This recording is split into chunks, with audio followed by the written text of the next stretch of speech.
আসসালামু আলাইকুম। আমি মাহফুজ আহমেদ রিমন। তো এই 17টা গোল থেকে আমি সাস্টেনেবল সিটিজ অ্যান্ড কমিউনিটিসটা সিলেক্ট করছি। বিকজ আমাদের আইওবির মেন ক্যাম্পাসে মানে একটা মারাত্মক ইস্যু হচ্ছে হলো মানে আমাদের আইওবির যে সিঁড়িগুলো আছে, সিঁড়ি। তো আইওবিতে বলতে গেলে প্রতিদিন কেউ না কেউ সিঁড়িতে স্লিপ খেয়ে পড়ে যায়। ও, একটা মিনিট, আমি আপনাকে আমাদের সিঁড়িটুকু দেখাচ্ছি কোথায় মেন প্রবলেমটা। এই যে এগুলা হচ্ছে হলো আপনাদের মেইন প্রবলেম, এগুলো হচ্ছে হলো মেইন প্রবলেম। কারণ এসব স্টিল থেকে প্রতিদিন কেউ না কেউ স্লিপ খেয়ে পড়ে যাচ্ছে, অথবা ইনজুরি হচ্ছে।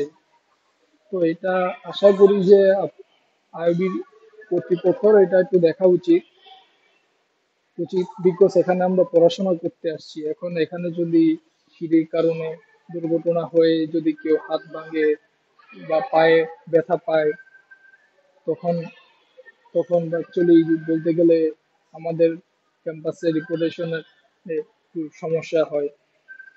কারণ কিছুদিন আগে আমার এক ফ্রেন্ড আছে, তো সে হচ্ছিল সিঁড়ি খেয়ে মানে স্লিপ খেয়ে উল্টে উল্টে পড়ে গেছে।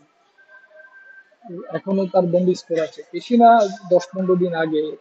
এটা হচ্ছিল আপনাদের আইবি গ্রুপে আসছিল, বাট আইবি গ্রুপে স্টুডেন্টরা অনেক প্রবলেম শেয়ার করে, বাট এত তারাই করে না।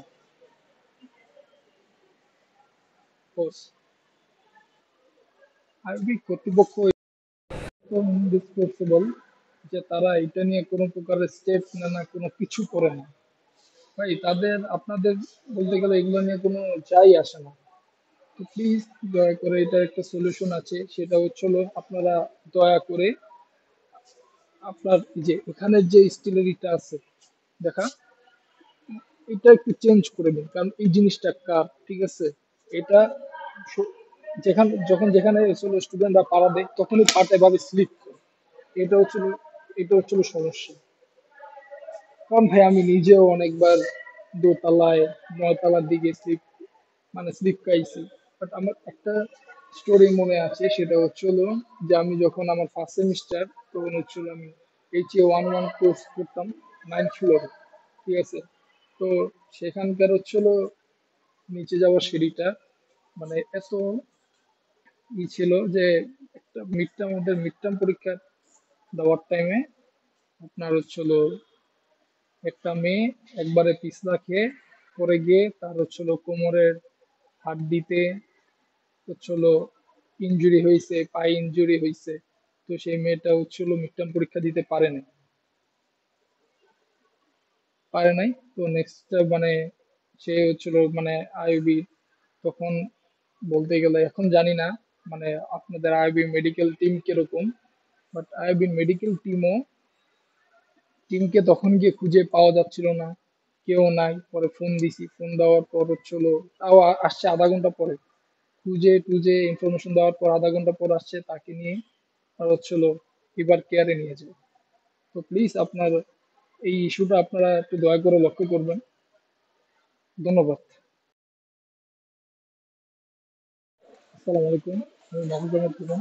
তো এসবিআই 17টা গোলস থেকে আমি সাস্টেনেবল সিটিজ অ্যান্ড কমিউনিটিস সিলেক্ট করেছি। বিকজ আমাদের এই ক্যাম্পাসের মধ্যে আরেকটা বড় ইস্যু হচ্ছে হলো ময়লা আবর্জনা। বিকজ মানে স্টুডেন্টরা বা যেই হোক, যেখানে সেখানে তারা হচ্ছে হলো ময়লা আবর্জনা ফেলে রাখে। যেমন যেমন এখানে দেখেন আপনার কতগুলো টিস্যু, তারপর হচ্ছিল সাইডে সাইডে হচ্ছিল কার্টন, এর পাশে ময়লার বাস্কেট রাখা সত্ত্বেও আমাদের ময়লার বাস্কেট রাখা সত্ত্বেও মানে তারা মানে আশেপাশে ময়লা আবর্জনা ফেলায় রাখে। তো এবার এ থেকে আমাদের বলতে গেলে ক্যাম্পাসের পরিবেশ নষ্ট হচ্ছে। অন্যদিক দিয়ে দূষিত, বলতে গেলে অনেক কিছু। আর আপনাদের আমাদের স্টুডেন্টদের এটাই প্রবলেমটা সলভ করতে গেলে কোন একটা কাজ করতে হবে, সেটা হলো যে কারা এসব ময়লা আবর্জনা নিচে ফেলে তাদেরকে, আপনাদের ফুল বিল্ডিং এ সিসিটিভি ক্যামেরা আছে, ঠিক আছে? তো আপনারা চাইলে সিসিটিভি ক্যামেরা দিয়ে এগুলো আইডেন্টিফাই করতে পারেন।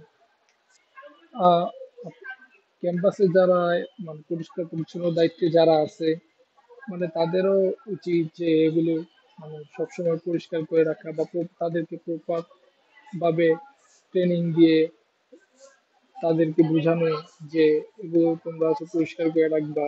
যেমন এখানে কার্টুন রাখা যাবে না, কার্টুন রাখার জন্য আলাদা একটা সেকশন করে রাখুন বা করে রাখুন। এছাড়া স্টুডেন্ট যারা আছে তাদেরকেও অনেক সতর্ক সতর্ক হতে হবে, কারণ আমাদের ক্যাম্পাস আমাদেরই পরিষ্কার পরিষ্কার করে রাখার দায়িত্ব আমাদের নিজের।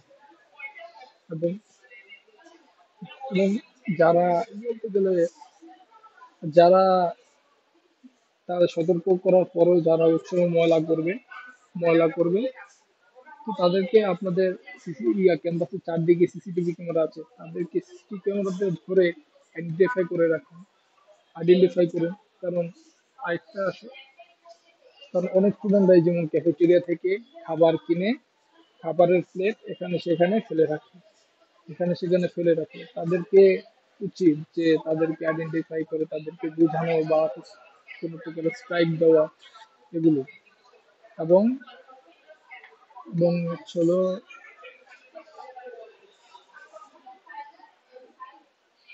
এগুলো করার পর আপনার আহ, এই পদক্ষেপগুলো যদি আপনারা নেন, তাহলে মানে ক্যাম্পাসের পরিবেশটা সুন্দর রাখা সম্ভব। তো আজকে এতটুকুই। আল্লাহ হাফেজ।